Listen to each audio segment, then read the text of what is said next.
What's going on, everybody, and welcome to the Other Side of the Firewall podcast, where we talk about the latest and greatest in cybersecurity news, as well as we highlight those movers and shakers and glass ceiling breakers, those people of color who made it to the other side of the proverbial firewall.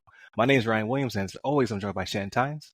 What's up? What's up? What's going on? So, welcome to Friday's episode. So this is the everything else episode, right? So if you want to hear about cybersecurity, Monday, Tuesday are topics, Wednesday discussion, Thursdays ask a CISSP. This week I'll have on Delisha Hodo from the SANS Institute. It'll be her second time on the show. Really good interview. Definitely check that one out. And then this one is everything else, like just movies, books, games, all good stuff, but not cybersecurity related per se. Sometimes it creeps in there, right? But with that being said, Shannon, how was your week? Man, it was good. Took in a little bit more media this week, so I didn't go to the theater to see it, but I bought it on Prime. I watched the new Godzilla vs. Kong, and I liked it, man. I know a lot of people aren't liking these new ones for whatever reason. I don't get it, but like when you go into this, you know you're just going in to see destruction of buildings and bridges, and like not thinking about all the people that are dying beneath them, even though they are, right? Like if you see cars on a bridge that go into the ocean because Godzilla walked past it, like those people died.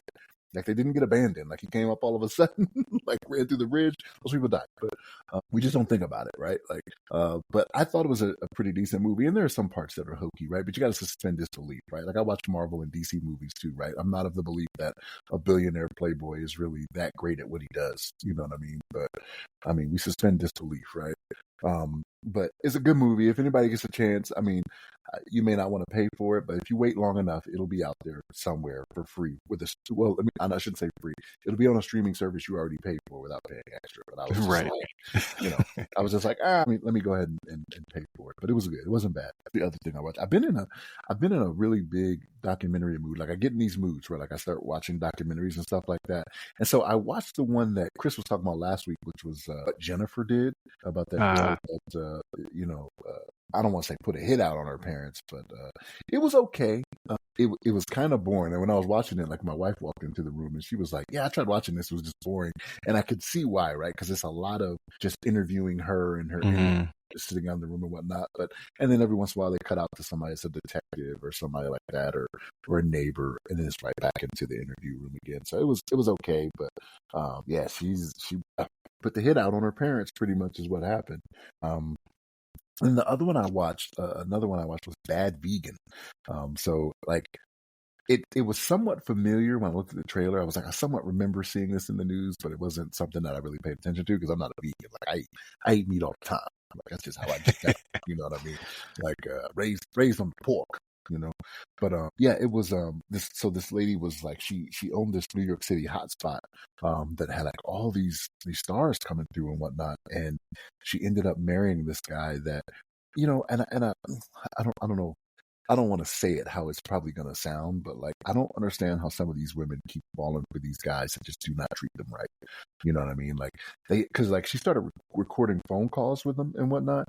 And some of the stuff he was saying to her, I'm like, how are you going along with this? Right? But right. I'm like, but again, this is the outside looking in, right? I shouldn't be as judgmental as that, right? I'm fairly certain that, you know, there's stuff people see from the outside and be like, why do you let your wife do that? I'm like, oh, I love her. You know what I mean? What are you talking about? Yeah. Just let her do what she want to do. You know what I mean? But yeah, her husband was just, he would say stuff to her and like she was just sending them money and it was coming from the restaurant. Like she couldn't pay employees. Like she had to shut down this restaurant twice based off what was going on here. And this guy was just taking money. He was just a gambler is what it was. Like, I don't know how he was just gambling the money away. He was like, hey, send this money to me because it's a test. And like it was weird to me. And like I found myself as I'm watching it, I'm getting upset because I'm like, lady, like what are you doing? Right. Why are you doing this? And like it kills me because people are like, oh, you know, she was so smart, this, that, and the third. And I know there's a difference between street smarts and book smarts, right? But it's like nobody should be falling for this, you know what I mean? But she did. You know what I mean? So, yeah, Bad Vegan was the name of it. That was an interesting one because I was like, come on, man. Like, it can't go down like this. But it did, apparently. And here's the thing. With all of that, they didn't get any serious jail time out of it either, right? So, like, the husband, I think he spent a year in jail and then copped the plea, and it was time served at that point. And then she got, I think, 4 months or something like that in prison. So with all of this, like tax evasion and grand larceny, Right. and not paying people, like they didn't get a lot of time. And I'm just like, man, why not? You know what I mean? Because like some of the stuff she did, I'm like, that's willful. Like even if you say you're in love and you didn't know what was going on, and he was behind a lot of it, which he was. There was points where he was stealing. Like he had access to like her email and stuff like this because he pretended he had an IT guy. So this is where cyber kind of sneaks into it a little bit. He pretended he had an IT guy that she would be emailing with, but it was him the whole time. You know what I mean? And like even in the documentary, because this documentary is a couple years old, but even in the documentary, they have somebody that's reading like stuff, like emails and stuff. Like he was the guy. And at one point, she's just like, he didn't exist. It was her husband. You know what I mean? And the guy just disappears. And I'm like, oh, you got me. You know what I mean? Because I thought it was that guy. You know what I mean? I thought it was that guy or whatever. But yeah, it was an interesting documentary, to say the least. And then the wife and I watched a few more episodes of Lopez versus Lopez. I like George Lopez, right? So again, continue with that. It's not constant, right? Because like I only watch it together. It's one of those things where if you start something together, you can't watch it without them, type thing. Mm-hmm. I want to watch some more of this, but she's not available at the moment. So, but that was pretty much it for me, man. Didn't play any video games. There's nothing that really even interests me because I know like people are getting excited about NCAA football coming out again. Through EA Sports, and I'm just like, I'm not. I'm excited for people. I'm excited for people who are excited about it. Because I was never good at it. If I was bad at Madden, I was terrible at college football. I just never liked it. I don't know what it was for me. I like the college game does not enthrall me as much as the NFL. But there are some people that are just like all college all day. Forget the NFL. I'm all for college. That's what some people say. To me, I'm the other way around. So like I played the game years and years ago, but even when it was still in production before the hiatus with the having to pay players and whatnot, the NIL, I wasn't playing it before that even. But Madden wasn't every year get, right? Which I don't know, that's probably getting, I should probably delete that off my hard drive, man. It's just taking up space now, Not like I'm playing. It's time to buy the next one. Yeah, it August, is right? up, isn't it? Yeah, I think August. Yeah, August is usually the. Yeah. Use freeing up space for the next edition. Yeah, unless somebody challenges me, I'll probably wait for it to go down in price. I'm not challenging nobody no more. I'm just never gonna be good at Madden. It's just never gonna happen. Oh no. You could have had Junior just be like, "Hey man, look, just give me the tutorial, man. Like, show me what's what." Right. Yeah. That's pretty much it for me, man. How about you? So we talked about last week. I spent most of my weekend doing the birthday thing. That Sunday evening when we recorded, saw Kevin Hart. So before I forget, like, share, subscribe, all that good stuff. Hit a bell if there's a bell involved. We're trying to push for 500. I think we're just 101 short of that. Hopefully by June. I feel like a telethon. I feel like what I'm doing. And then by the end of the year, we want to hit 1,000. Because once you get 1,000 subs, you can actually do stuff with the channel, and they'll start to pay us for those ads. They're already starting to run on our content. That would be nice. And then we are in the top 10% of podcasts worldwide, which is kind of crazy to me. It's 3.3 million podcasts, billions of episodes, and we are in top 10%. However, our listening score is pretty low because we don't have any ratings. So please rate us. Give us feedback as well. But yeah, if you're on a platform of some sort that allows you to rate the podcast, please do so. Good, bad, indifferent, right? We want to know. We want your feedback, but we also want our listening score to go up. So, and with that being said, hit up all of the websites that go by our name, either the other side of the firewall, the other side of the FW, or Ask a CISSP, where you can check out the videos, the audio, articles, and then the newsletter that goes there every Friday. But yeah, so Sunday after we had our episode, me, you, and Chris, I went to the Straz. It's a theater here in downtown Tampa. So more of an intimate seating. It's not an auditorium like Kevin Hart usually does. It was real good. Like, I really did enjoy it. Like, he has his Plastic Cup Boys come out, so it was like 2 or 3 of them came out, did their thing. Humorous. Mess with the audience a little bit. We actually got 4th row while he hooked me up, so we're right there. So it was really cool. Ample, so what's crazy is like in the theater, it's set up to where it's like first class, where you get more leg room, right? You don't have to scoot past people. You got that space between you and them. And it's just a cool vibe, but everybody in there had good seats, right? Because it's stadium seating, right? So it's the slope, so everybody has really good seats. It's a comedy show, so it's funny no matter where you're at. But it was definitely cool to be like right there, almost center stage, but only a couple rows behind, Kevin Hart and his people doing their thing. And it's a Kevin Hart show, so he's talking about his life and he's making it funny.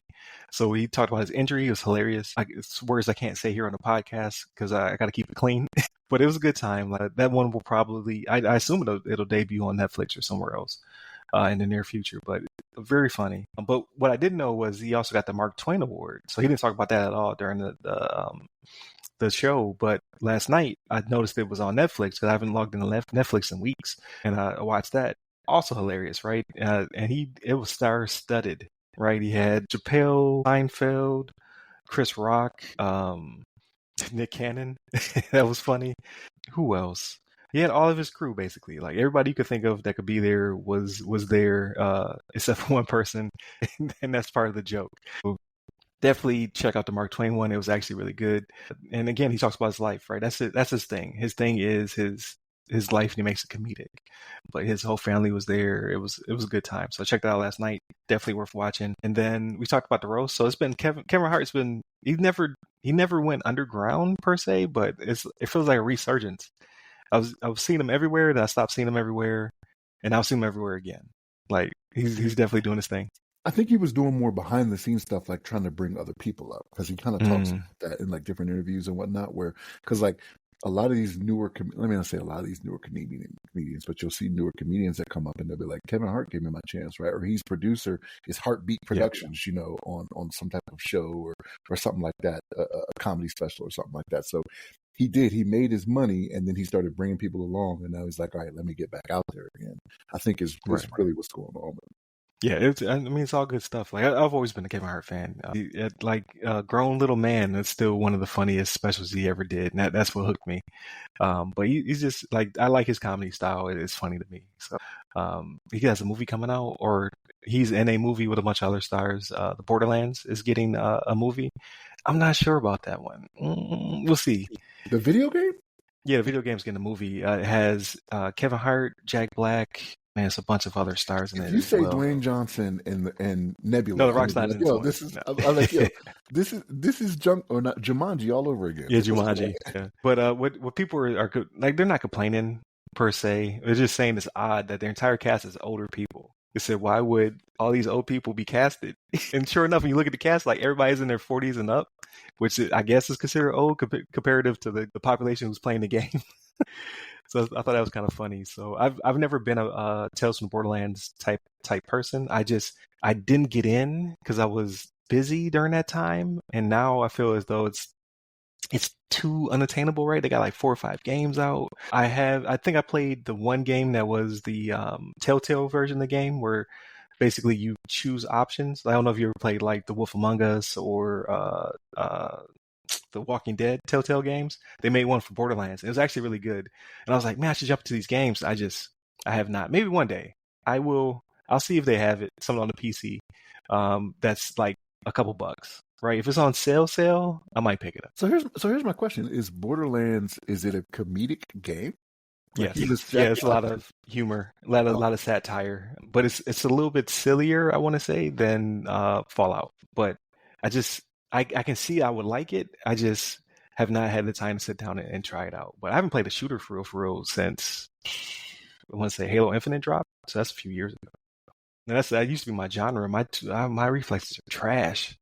I started playing Doom Eternal, right? So one of my birthday presents was this gorgeous, super ultra wide. I've never really been a PC gamer at all, but I got it, and I was like, you know what? I need it to be more productive because I have so many screens up and I'm all tabbing. Like Shmir's like, so many shortcuts. I'm like, it's out of necessity that I have to be able to flip through these things for both work and for the podcast. So I was like, you know what? I just need more real estate. So she blessed me with the screen. Obviously, it has gaming implications, right? Super ultra wide OLED. I'm like, I gotta see what games look like on this. Phenomenal. It's basically the same screen as my TV in the living room. So now I got basically in 2 different rooms, different form factors though. I played Senua's Senua's Saga Hellblade 2 on it. Amazing. Like I'm just like, there's something to this ultra wide business. I You like it. It's know, very immersive. it was crazy. As one of my coworkers tried to put me onto that. He was like, "Man, you got to watch this," because he played the first one, Mhm. and he was like, "Man, you got to get onto this." And I watched the trailer, and I was just like, "Man, it don't do it for me. Like, it seems slow paced. You know what I mean?" Yeah, it's a walking sim. Yeah, Like you're basically just walking around. and It's a showcase game, is what it is. It's but like when you want to show people why you bought the game console. Like, let me pop this in for you. Let me show you what this thing does. like testing out your surround sound, right? Like listen for Yeah. this, listen for this. But no, it was I don't know, it's weird to me because it seems like this person is going through like mental health challenges, it seems like. You know Yeah, what I mean? That they're she's dealing with? what's it called? She has psychosis. Yeah. Yeah. So if you put on headphones, it trips you out. It's like it's something over here. But it's twofold as part of the story, but they actually did sit down with mental health people, like providers and therapists and stuff like that, to figure out like what is psychosis really like for a person who has it, and they baked it into the game. So it's kind of cool. I still aren't, it's not that as a gimmick. It's just it never really it's cool to see what a person goes through and how it can be very challenging. But to the narrative of the game, I never finished the first one, so I have to go back and finish the first one. So I'm talking on my butt here. It has to be solved in some way, right? Because she's seeing stuff, she's hearing stuff.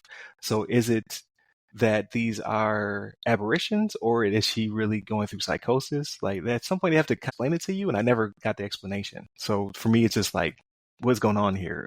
But playing the game, I mean, it's cool. Like, and they mess with you, right? Like some of them are telling you the wrong things or the right things. So like the entire time you're playing the game, it is pretty challenging. Um, but it's super pretty. Like even if you just download it just to see what the future of gaming is going to look like I took that picture of her face, that's in game. That's not like they just did that CG or whatever. Like if you pan around, like if you move the camera because it's third person, if you put the camera right in front of her face, that's what it looks like while the game's running. It's amazing. So Unreal 5 is going to be a beast once games start rolling out. Like this makes me, I'm super excited for Gears of War. Whatever that next one is, because it's going to be Unreal 5. Like it's going to look amazing. It's going to, like when you chainsaw somebody in half, the guts are going to look so real. I cannot wait. But yeah, so I'm just playing through it because I just want to get the experience, right? I want to see what it looks like on the environment. Again, it's pretty cool. Like music is really good, but I don't think you'll like it. It's very slow paced. There is some combat, but it's very dodge, block, swipe, dodge, block. Like it's very formulaic.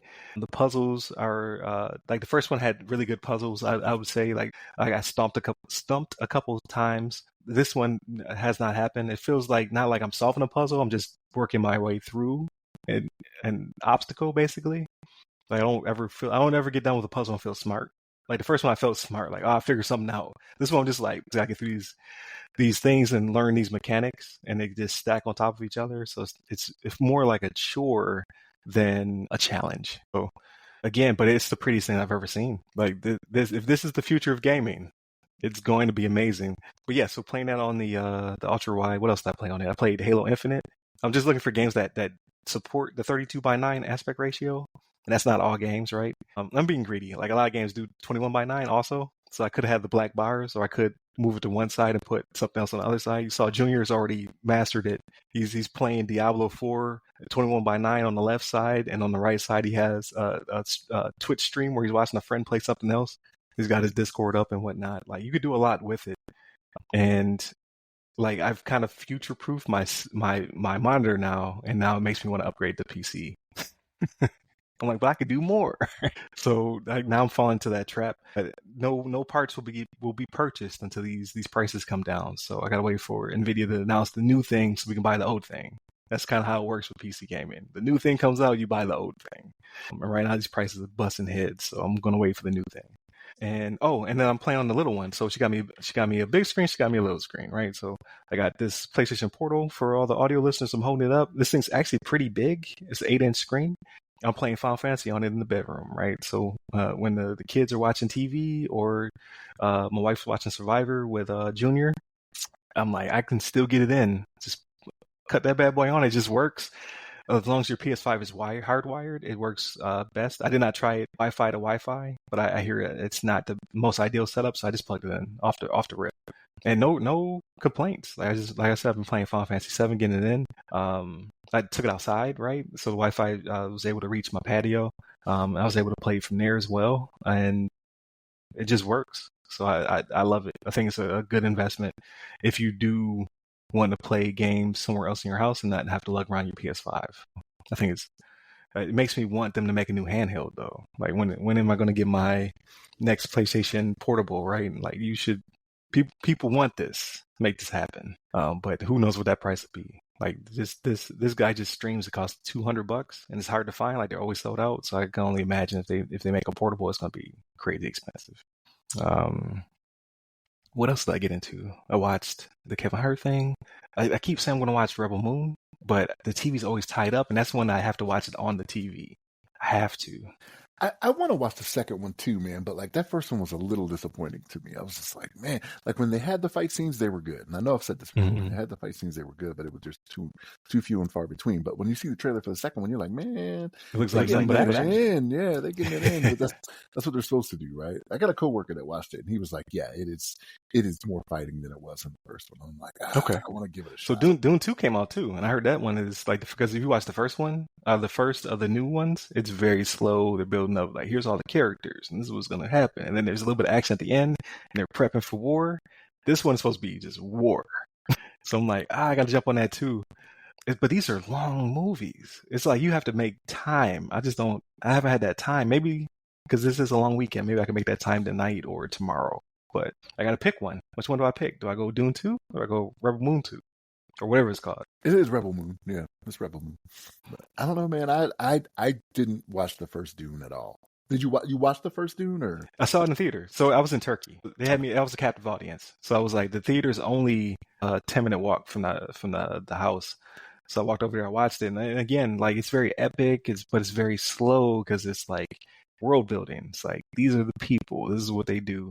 So I know people who read the books and whatnot really enjoyed it, but I was just kind of like, it's kind of boring. And I see where Star Wars came from. It's very Dune influenced. I'm like, all these sandworms and sand peoples, but yeah, they said the second one's supposed to be off the chain. I'm just like, that's like, I think it's like a 2.5-hour movie, 3-hour movie or something like that. Like it's long. That's that Peter Jackson type stuff, man. This movie's always that long. You're like, come on, man. Epic. But what I want to do, like, so last movie thing. What I want to do though is I just thought about this. Like Disney has some of the special cut ones, like the IMAX cut ones. I want to see what it looks like on this monitor. I'm gonna check that out so I can report on it next week. Like, oh yeah, this is the new way to watch movies. I doubt it. Because there's nothing really on those sides, to be honest with you. Like in gaming, there's stuff on those sides. Like when I'm playing Halo, I see somebody coming out the peripheral, running around. That's engaging. That makes me want to play in that aspect ratio. But a movie, like what is over there? I'd be surprised if there's anything important. Like, man, they had a whole nother character. Did you know that they had whole nother character like named Jake? He was in every scene. He was in the corner, on the right-hand corner. That's not going to happen. And then what else? Like this week is going to be me. The only nerdy thing I did all week is I made a GPT. So, I'm writing an article. I got to wait for. I was part of a not a podcast, but it was like a tech discussion. I did last week. It hasn't aired yet on the Black Speakers Network. It's like Tech Tuesday is what they called it. We talked about GPTs. I was working on one, but it wasn't done yet. And the lady who was in the Miss Williams, she is doing big things with GPTs, right? So she does sales, coaching, counseling. So she made GPTs that facilitated all of the above, and it was like really good stuff, and it inspired me. So I was like, okay, I've been working on this GPT for trusted internet compliance, just to help me with facilitating like checklists and questions, right? So I was like, I took some of the things that she was talking about with knowledge being that you give it the source stuff. So GPT is not reaching out per se to the internet for every question you ask it. Like you're making your own tailored GPT, right? So I gave it all of the CISA information, all the NIST information, and it was functioning pretty well. Like I would give it a capability like least privilege or identity access management, and it can list out all of the questions and some examples. And I was like, let me take it another step deeper. I was like, so I'm going to give it access to I'm going to drop in the 853. I'm going to drop in the NIST CSF 2.0, and I'm going to allow it to take from that content and then give me all of the family groupings and what am I trying to say? The core functionality and the family groups. So this is part of response. This is part of detection. Like break all that down to me as well. So I put that in there, and then it was able to extrapolate both. So here is the questions you should be asking. Here are the examples that should be provided to you, and here's where they can find it basically in all of the source material. So I was like, okay, cool. It gives them more of a reference. So it's something I give that's client facing. And I was like, okay, let me take it a step further. I want them to give me evidence. How would I do that? So I sat there and I tweaked it and I played around with it, and I found that I can in 5 steps. So I wrote the guide as 4 steps on how to build your GPT. I had the 5th step on how to have it read the evidence, and it's actually able to take it, ingest it, and then spit out like this is what it's missing. I'm like, I got all types of use cases for this. So I'm steadily falling down the rabbit hole of GPTs. No code. I'm a computer science dropout. I know very little code, and it's all just verbal. I'm just playing around with the text. Like, can you do this? Can you do that? Like just figuring out like how I can talk to it to explain what I want it to do. And it's very responsive. So I sent it to a bunch of my colleagues and said, hey, basically like test it out, break it. Let me know what you think about it. And then I'm going to then go back and fix those things that are critiqued. So we'll see what the future holds. But I'm super excited. Like this is game changing for me, for the assessment part of my job, because it's a lot of money in that particular field. And as opposed to telling the client like, hey, you need to go buy this, you need to go buy that, which nothing's wrong with that. You can facilitate smaller things though that are basically free. Like, hey, you don't have to pay for this license to do this thing. Like if you want all this robust stuff with a team, then yes, pay that. But if you just want to answer my questions or to be able to go through whatever policies or whatever and make them better, like I can actually facilitate that from just building a free GPT. The implications are kind of crazy, so we'll see what the future holds. But I sent it to a bunch of people. They will remain nameless. I BCC'd them. Let me know what you think. So some of them may have been a little suspicious when they saw it. Like, hey, I give you that. That's why I put my email through GPT to make sure I didn't have any misspellings, to make sure the brevity was right and the tone was right. Because I was like, people are gonna flag this and be like, he's trying to fish us. Ryan's account got hacked. I was like, no, I just need you. Like, here's the GPT. Try it out. And I gave you all evidence. Here's some fake evidence. You know who made the fake evidence? GPT made it. I was like, hey, like I actually put together a little prompt. I was like, this is what I'm trying to do. I want you to generate evidence for least privilege, and I want it to be imperfect, so that way it could be critiqued. And sure enough, it spit it out PDF, and I was able to feed it back in there, and it's like, this is good, this is bad, this is good, this is bad. Here's some suggestions on what you should be doing, and here's the reference of where this came from. I'm just like, yo, this is amazing. Amazing. So look out for that next week. I'm waiting until the video drops so I can embed it in the article. But it'll be the 4 steps to building your own GPT. It should be out by the time you hear this. So if it's already out, go back and check it out. It's going to be called I think it's called the 4 steps to building your GPT or something like that. But you'll find it. I'll have it all in the description so you can check it out. Critique it. Let me know what you think. So busy week. Pretty busy. I think that pretty much does it for this one. Definitely come back to us next week. We'll have on Chris and possibly Daniel. Again, Chris is on vacation. Daniel is doing a big move. He's moving overseas. So when we talk to him, he might be in Japan by then, on the other side of the date line. So we'll be talking to him from the future. He let us know what has already transpired, right? But yeah, definitely continue to check us out. Hit up all the websites that go by our name: The Other Side of the FW, The Other Side of the Firewall, Ask a CISSP, and then hit me up personally. I'm at RY Security Guy. That's RY Security Guy. You can find me pretty much on every platform you can think of. Check out all of our articles. Check out our newsletter. Subscribe. Leave us some feedback. We're in the top 10% of all podcasts in the world, Craig. The world. But we don't have any ratings, so we need you to rate us so our listener score can go up, hopefully, and more people can find us. So with that being said, stay safe, stay secure.